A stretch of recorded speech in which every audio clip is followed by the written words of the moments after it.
Hello everybody, and welcome to my channel. This is a different type of video than what I usually do, but I stumbled upon a really interesting article for my English project and decided I should make a sort of video essay about it.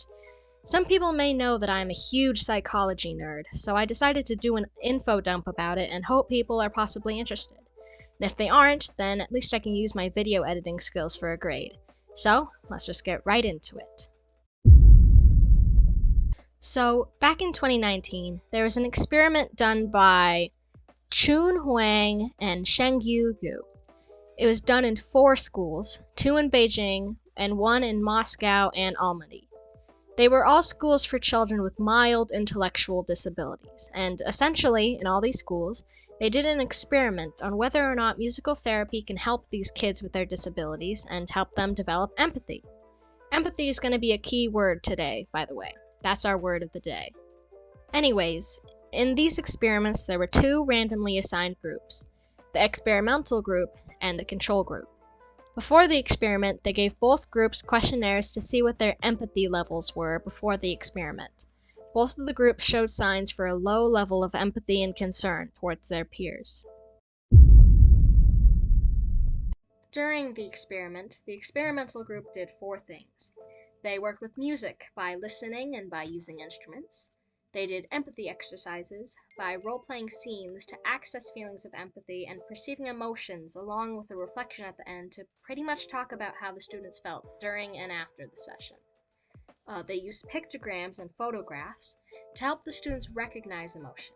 Think of that one episode of Young Sheldon where they're trying to determine whether Missy or Sheldon is smarter and Missy is better at the recognizing emotions part. Chimpanzees don't drink tea. Is that it? Well, I suppose it might be coffee, but they don't drink that either. Anything interesting about their body language? No.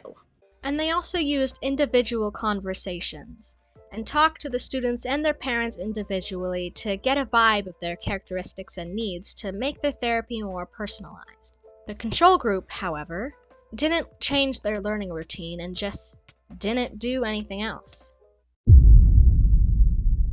When the results in the experiment came out, it was shown that musical therapy did in fact work, significantly.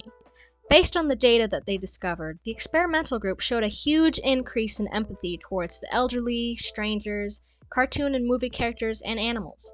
It was interesting with the control group though, because although their empathy didn't really change, there was actually a decrease in empathy towards strangers and a bit for their peers. That part really interests me because how do you lose empathy from being in a classroom? Is that a sign that the schooling system needs to change? I'll get back to that later.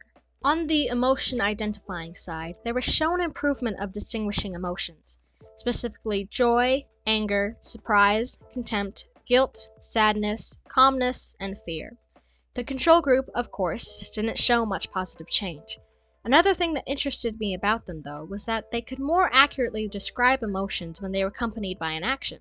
So they could more accurately determine if someone was happy because they were cheering up and down, while the experimental group can tell because someone's smiling. This whole thing was really interesting to me because I know that people with some disabilities like autism tend to have trouble with social cues and distinguishing emotions. So I think you can assume that the kids in the experimental group also have those problems, but the musical therapy did help them. So pretty much the experiment worked.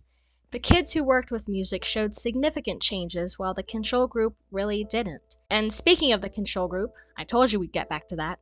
There were a few things that researchers did not account for before conducting this experiment. For one, before the experiment, they told the control group that they wouldn't be doing the therapy. This might have caused the students to be disappointed, which I totally get because I sure as hell would be sad that I can't do music with the rest of my pals. Going back to the point of them having a decrease in empathy for strangers, maybe this was the reason that it caused them distrust. Maybe the kids were like, these total strangers are telling me that I can't have fun for no reason? F those guys, I'm not trusting them ever again. Another thing could have been the parents, because they could have lied in the experiment or didn't accurately observe their kids on whether or not they improved. They also could have considered the demographic factors and all of that, plus learning more about the disorders and disabilities that the students may have had. So, all in all, the experiment actually worked. Musical therapy is great for helping people develop empathy and recognize emotions. Thank you guys so much for watching. I hope you're as interested in this as I was, and I hope you have a great day. Bye!